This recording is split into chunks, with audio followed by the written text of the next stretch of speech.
Educação à distância, mudando realidades.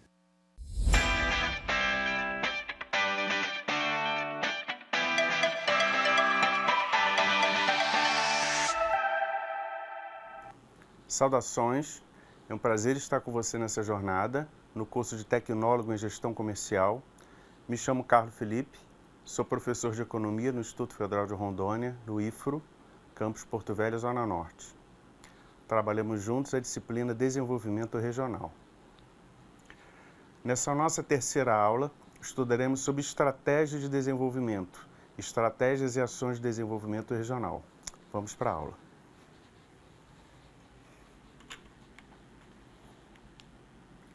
Como disse, nessa unidade estudaremos sobre estratégias e ações para o desenvolvimento regional. O objetivo ao final desta unidade é que você saiba reconhecer o breve percurso histórico das políticas públicas de desenvolvimento no Brasil, descrever as políticas públicas de desenvolvimento endógeno no país e explicar as principais características dos distritos industriais e dos arranjos produtivos locais, os APLs. Iniciaremos com um breve percurso histórico. Com base na obra intitulada Desenvolvimento Regional no Brasil, Políticas, Estratégias e Perspectivas, de 2017, produzida pelo Instituto de Pesquisa Econômica Aplicada, o IPEA, e outras fontes, faremos um breve resgate histórico das políticas e estratégias de desenvolvimento ocorridas no Brasil desde 1950, com ações públicas de desenvolvimento nas regiões mais carentes do país. A região Nordeste foi, desde 1909, o grande motivo de preocupação nacional, quando criaram a Inspetoria Federal de Obras contra as Secas, o IFOX. Posteriormente, só na década de 50, no governo de Getúlio Vargas, houve um planejamento e atitude institucional com a criação do Banco do Nordeste, o BNB, em 1952. Voltado a ações e estratégias de desenvolvimento para a região. Em 56, o presidente Juscelino Kubitschek e o ministro Celso Furtado criaram um grupo de trabalho para o desenvolvimento do Nordeste, GTDN, que resultou na Superintendência do Desenvolvimento do Nordeste, a SUDENE, em 1959. Na Superintendência do Desenvolvimento da Amazônia, SUDAM, e na Superintendência de Desenvolvimento do Centro-Oeste, SUDECO. Todas essas superintendências são instituições voltadas ao planejamento e execução de política de desenvolvimento para as regiões mais pobres e mais carentes do país. Entre as décadas de 70 e 80, foram criados os Planos Nacionais de Desenvolvimento 1 e 2, os PNDs, com gastos expressivos nas áreas de baixo desenvolvimento, nas áreas mais carentes do país. Ainda nos anos 80, as crises financeiras nacionais causadas pela desorganização macroeconômica acabaram com a continuidade dos investimentos nas regiões menos desenvolvidas, aumentando o fosso de desigualdade regional no país. Nós somos um país extremamente desigual, não só pelo tamanho do nosso país, um tamanho continental, mas também por essas áreas mais distantes, como o Nordeste, principalmente a região norte do país, não terem política de desenvolvimento constantes, permanentes, e sim algumas ações que não têm continuidade. A partir de 95, com o Plano Real e a estabilização macroeconômica, o novo cenário de reorganização fiscal e financeira se abriu. Porém, o respeito aos preceitos neoliberais de austeridade fiscal impostos pelo governo federal e redução do papel do Estado reduziram consideravelmente o investimento estatal em políticas regionais de desenvolvimento. Nessa época do Plano Real, onde houve o reequilíbrio fiscal no país, o governo federal precisou pegar grandes quantias de dinheiro com o FMI, com o Fundo Monetário Internacional.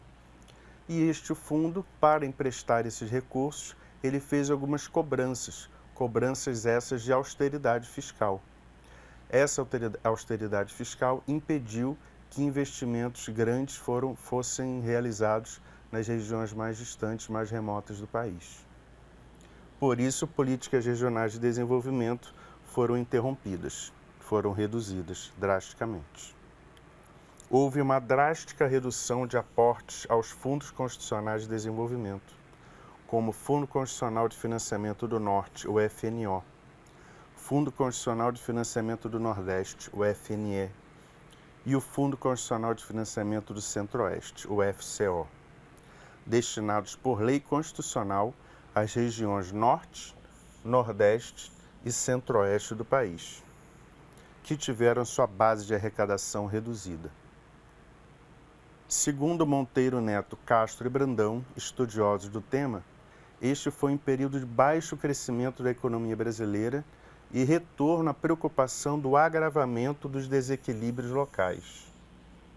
As referências institucionais da política regional, as clássicas superintendências regionais, Sudene, Sudan e Sudeco, foram enfraquecidas e substituídas por agências de desenvolvimento, com atribuições muito limitadas. No início da década de 2000, com o grande crescimento da economia mundial, as perspectivas para a economia brasileira melhoraram.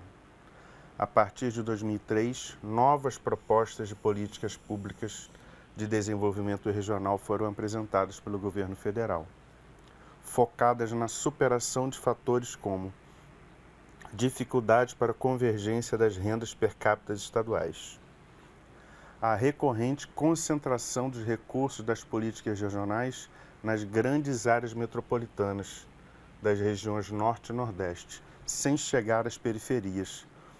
Então percebam que mesmo nas regiões Norte e Nordeste, todos os recursos eram concentrados nas grandes áreas metropolitanas, sem chegar nas suas periferias.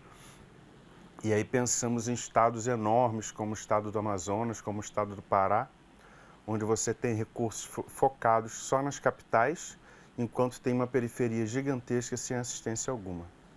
A incapacidade de atender adequadamente às necessidades de desenvolvimento das populações no semiárido nordestino. A reconhecida inadequação das propostas de industrialização para as sub-regiões da Amazônia brasileira. Com o objetivo principal de reduzir a desigualdade de renda e promover a equidade no acesso às oportunidades de desenvolvimento, o governo federal criou em 2007 a Política Nacional de Desenvolvimento Regional, que teve duas fases.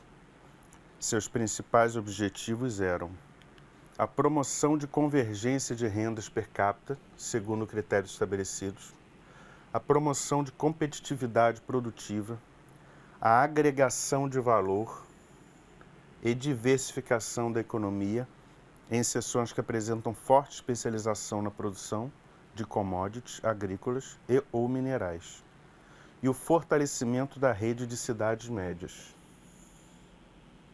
Percebam que a especialização na produção de commodities, ela sempre esteve no foco e permanece até hoje. Commodities agrícolas e commodities minerais. Commodities são produtos de agropecuários ou minerais voltados à exportação. Então nós temos aqui no norte uma produção muito forte de minério, principalmente no Pará, e nós temos aqui em Rondônia, no Amazonas, no Acre, uma produção pecuária muito forte e agora o início da soja, da entrada da soja, que já toma conta do Mato Grosso. Todos esses produtos são commodities, pois são produtos voltados à exportação. Em 2007, foi lançado o Plano de Aceleração do Crescimento, o PAC, com altíssimos investimentos públicos em infraestrutura, rodovias, portos, aeroportos, matrizes energéticas e outros, comunicação e habitação. Porém, em 2008 veio mais uma crise econômica mundial, iniciada nos Estados Unidos, a crise do subprime, do subpreço. Assim como a crise dos Estados Unidos de 1929 derrubou todo mundo, mais uma vez em 2028 temos outra crise dos Estados Unidos que causou danos em todo o mundo. E a insistência do governo em altos investimentos dentro e fora do Brasil, no meio da tempestade financeira mundial, trouxe custos até hoje irreparáveis ao país. Após desequilíbrios fiscais, crises econômicas e políticas, o país afundou em uma crise sem precedentes. Então, além de desequilíbrios fiscais que causaram crises econômicas, temos também crises políticas. O país afundou em uma crise sem precedentes, em comparação ao alto grau de desenvolvimento alcançado na primeira década do século XXI, onde tivemos um crescimento de 7,5% no PIB em 2010. Em 2015 tivemos uma queda de 3,5%, em 2019 uma subidinha de 1,1%, em 2020 tivemos a pandemia, que acabou mais uma vez com a economia de todo o planeta, das principais nações. E agora, em 2020, 2021, 2022, estamos tentando nos recuperar. Ano passado tivemos um crescimento de 4,6% e esse ano permanecemos em recessão. Políticas públicas de desenvolvimento endógeno no Brasil.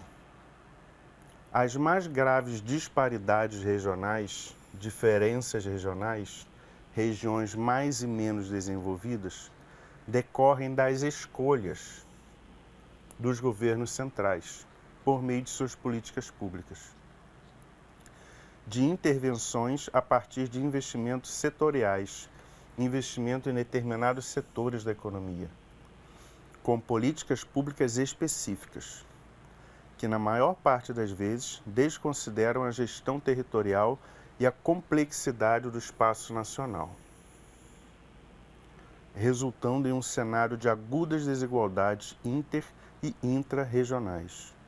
Quando as políticas setoriais ocorrem de forma convergente às regionais, o governo central procura induzir determinadas atividades econômicas em regiões com a aptidão necessária. Essa aptidão necessária a determinadas atividades econômicas normalmente são recursos naturais e infraestrutura.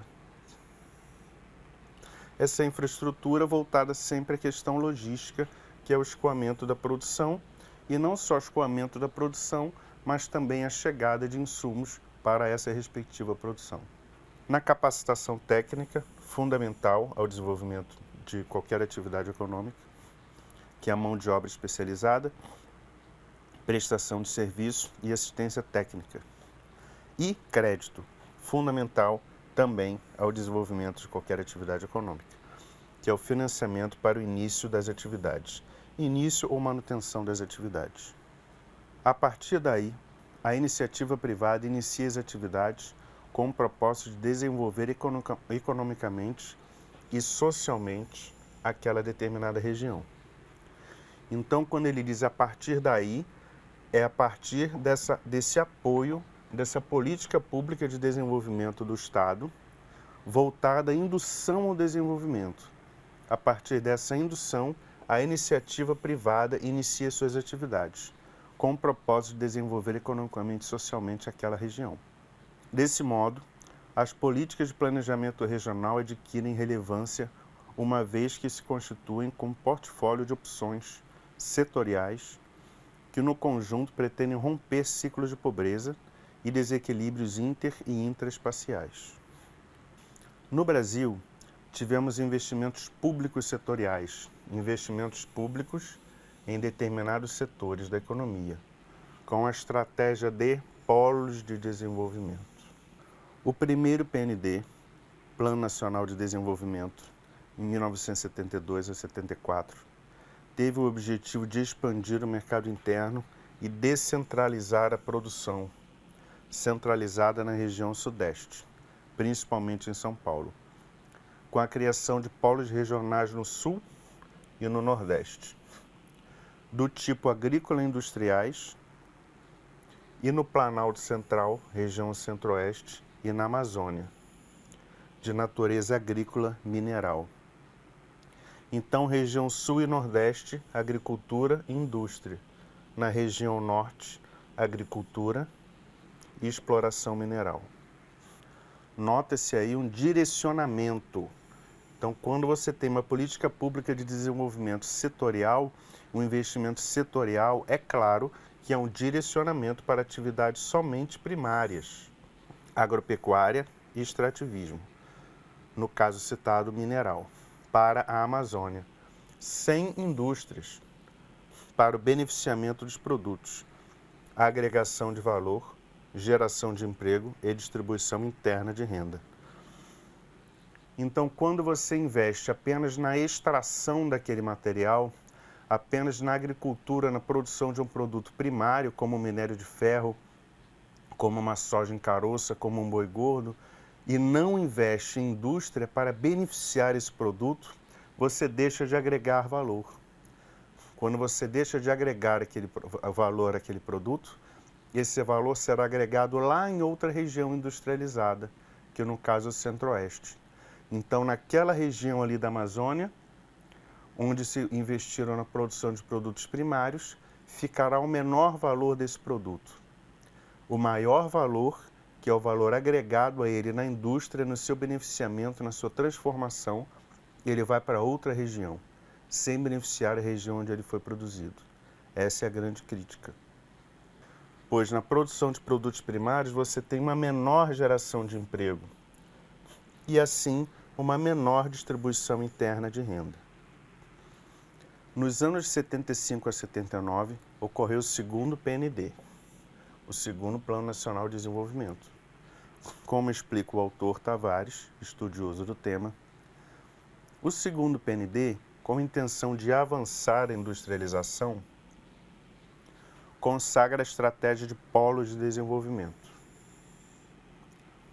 Inclui as seguintes iniciativas: Polo Petroquímico do Nordeste, em Camaçari, Bahia, Petroquímico, Indústria Petrolífera e Química, Complexo Mineral Petroquímico Regional, no eixo Salvador, Aracaju, Então você tem petróleo, química e minério. Complexo de Fertilizantes do Nordeste, Complexo Metal Mecânico, fortalecimento dos polos industriais tradicionais, principalmente confecções e calçados. Nas demais regiões destacam-se o terceiro polo petroquímico no Rio Grande do Sul e o projeto Grande Carajás, na região norte, no Pará, que é o grande projeto de minério de ferro de exploração mineral do país. Todo plano de desenvolvimento deve ser pensado para médio e longo prazo, com ações para resultados sustentáveis em 10 a 30 anos. Portanto, a falta de investimentos em tecnologia e indústrias na região amazônica se reflete nos dias atuais, quando o que temos de polo industrial se concentra em Manaus. Nas demais regiões, poucas indústrias, atividades primárias, com produtos de pouco valor agregado e baixa geração de emprego. Voltando a falar sobre os polos, o projeto de desenvolvimento endógeno brasileiro foi adotar polos tecnológicos ainda nos anos 80, a década perdida. Foi definido o investimento em polos tecnológicos em Manaus, Campina Grande, na Paraíba, em municípios de São Paulo e do Rio de Janeiro, além de Curitiba, no Paraná, e Porto Alegre, no Rio Grande do Sul. Na década de 90, houve grande investimento no Parque Tecnológico da Universidade Federal do Rio de Janeiro, que foi se desenvolvendo junto às experiências em outros centros. Nesse período, os polos de modernização tecnológica italianos chamaram muita atenção. Instituições focadas no desenvolvimento tecnológico, como a Associação Nacional de Entidades Promotoras de Empreendimentos de Tecnologia Avançada, AMPROTEC, e o SEBRAE, Serviço Brasileiro de Apoio, passaram a priorizar os distritos industriais ou arranjos produtivos locais, os APLs, como se convencionou chamar os sistemas produtivos aglomerados. Na primeira década dos anos 2000, o Decreto 6047 de 2007 instituiu a Política Nacional de Desenvolvimento Regional, PNDR, com os objetivos de redução das desigualdades, de nível de vida entre as regiões brasileiras e a promoção da equidade no acesso a oportunidades de desenvolvimento. Nas fases 1 e 2, a Política Nacional de Desenvolvimento Regional teve a estratégia de definir áreas prioritárias, no caso, o semiárido nordestino. Áreas de fronteira e regiões integradas de desenvolvimento, no Centro-Oeste e no Nordeste. Além disso, convergência de renda per capita, promoção de competitividade produtiva e agregação de valor.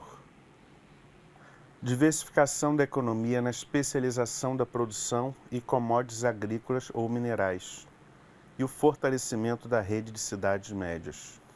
Em 2007, foi lançado o Programa de Aceleração do Crescimento, o PAC, como elemento de estratégia nacional de crescimento. Com a retração do crédito bancário, consequência da crise, o governo federal ampliou a oferta pública de crédito bancário, garantindo os investimentos planejados. Além disso, os aportes de recursos à assistência social, o programa Bolsa Família e benefícios de prestação continuada, no período de 2007 a 2012, aumentaram cerca de 20% nas regiões mais pobres do país, Norte e Nordeste. Os estudos do IPEA, Instituto de Política Econômica Aplicada, realizados por seus pesquisadores e referenciados em outros, mostram que nas 3 regiões, Norte, Nordeste e Centro-Oeste, os recursos a partir de 1995 foram preferencialmente para o setor agropecuário, esclarecendo a estratégia de desenvolvimento do governo federal para o desenvolvimento dessas regiões, justamente a Amazônia Legal, que não poderia ser desmatada para virar lavoura e pasto, por ser fundamental à regularidade das chuvas, à bacia hidrográfica e ao equilíbrio climático do planeta. Vimos nessa sessão estratégias de desenvolvimento realizadas por governos diversos, num espaço de tempo relativamente curto. Percebemos que as regiões pobres nos anos 50 continuam as mesmas até os dias atuais, mesmo com políticas públicas diversas e muito dinheiro investido. Arranjos produtivos locais. Nos anos 90, houve uma febre em torno de distritos industriais, polos tecnológicos ou aglomerações empresariais. Iniciativas inspiradas nas experiências exitosas das grandes potências, como o Vale do Silício, na Califórnia, Estados Unidos, o Corredor M4, em Londres, Reino Unido, Sofia Antípolis, em Valbonne, França, e as tecnópolis japonesas, como Tsukuba, no Japão. No Brasil, o acordo foi utilizar o termo APL, Arranjos Produtivos Locais, como promissor instrumento de política econômica. APLs são definidos por Costa, autor estudioso do tema, como um espaço social, econômico e historicamente construído através de uma aglomeração de empresas similares ou fortemente interrelacionadas ou interdependentes, que interagem numa escala espacial local definida e limitada através de fluxo de bens e serviços. As atividades devem ser desenvolvidas de maneira articulada e integrada, dentro de uma sintonia socioeconômica que gera e integra economias externas. Segundo Costa, essa estrutura deve conter o binômio cooperação-competição. Ao mesmo tempo que elas competem, elas cooperam umas com as outras. A identidade sociocultural do local, a confiança mútua entre os agentes do aglomerado. Organizações ativas de apoio para a prestação de serviços. Esse apoio para a prestação de serviços é compartilhado. Fatores locais favoráveis, como recursos naturais, recursos humanos, cultura, logística e infraestrutura, tudo compartilhado. Capital social e capacidade de governança da sociedade. O arranjo produtivo local supera a ideia limitada de setores ou cadeias produtivas, de um determinado produto, subproduto, insumo e outros. É um espaço geográfico aberto a todos os tipos de empresas, produtos ou serviços, independentemente do setor da economia, da atividade que exerça ou do tamanho da firma. Todos interagem e se retroalimentam, mesmo havendo competição. A cooperação, o compartilhamento de insumos e de serviços, a troca de informações e de tecnologia compensam o aglomerado, extremamente organizado, com espaço para todos, extremamente organizado.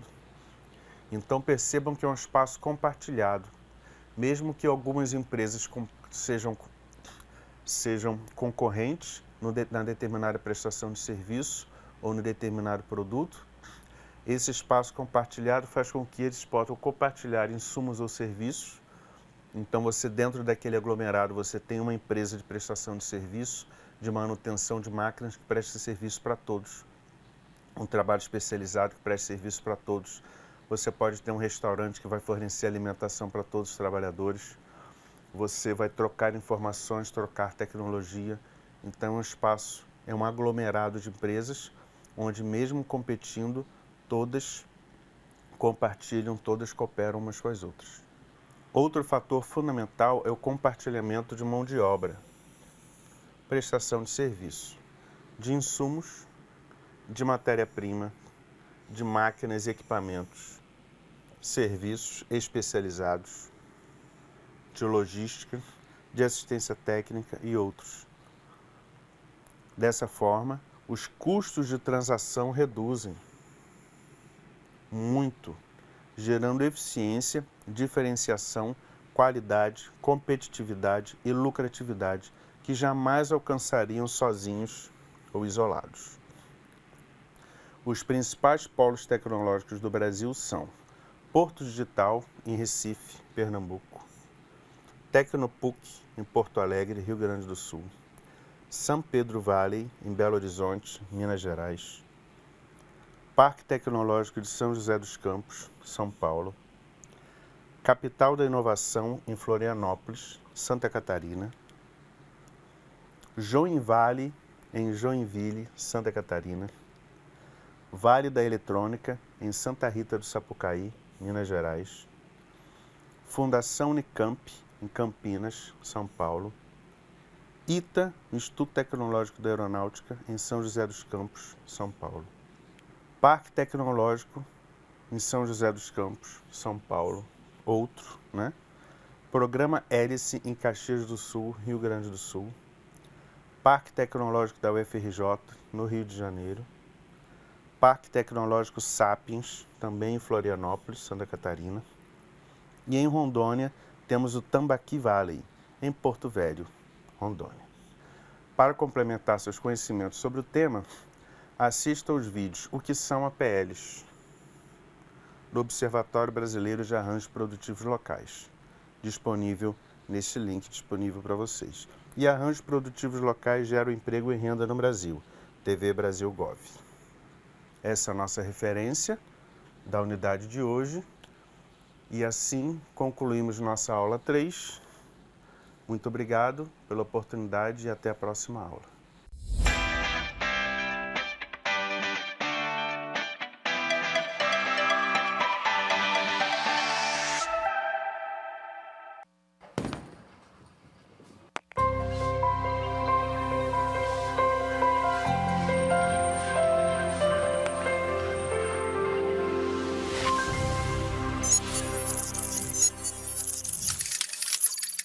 Educação à distância, mudando realidades.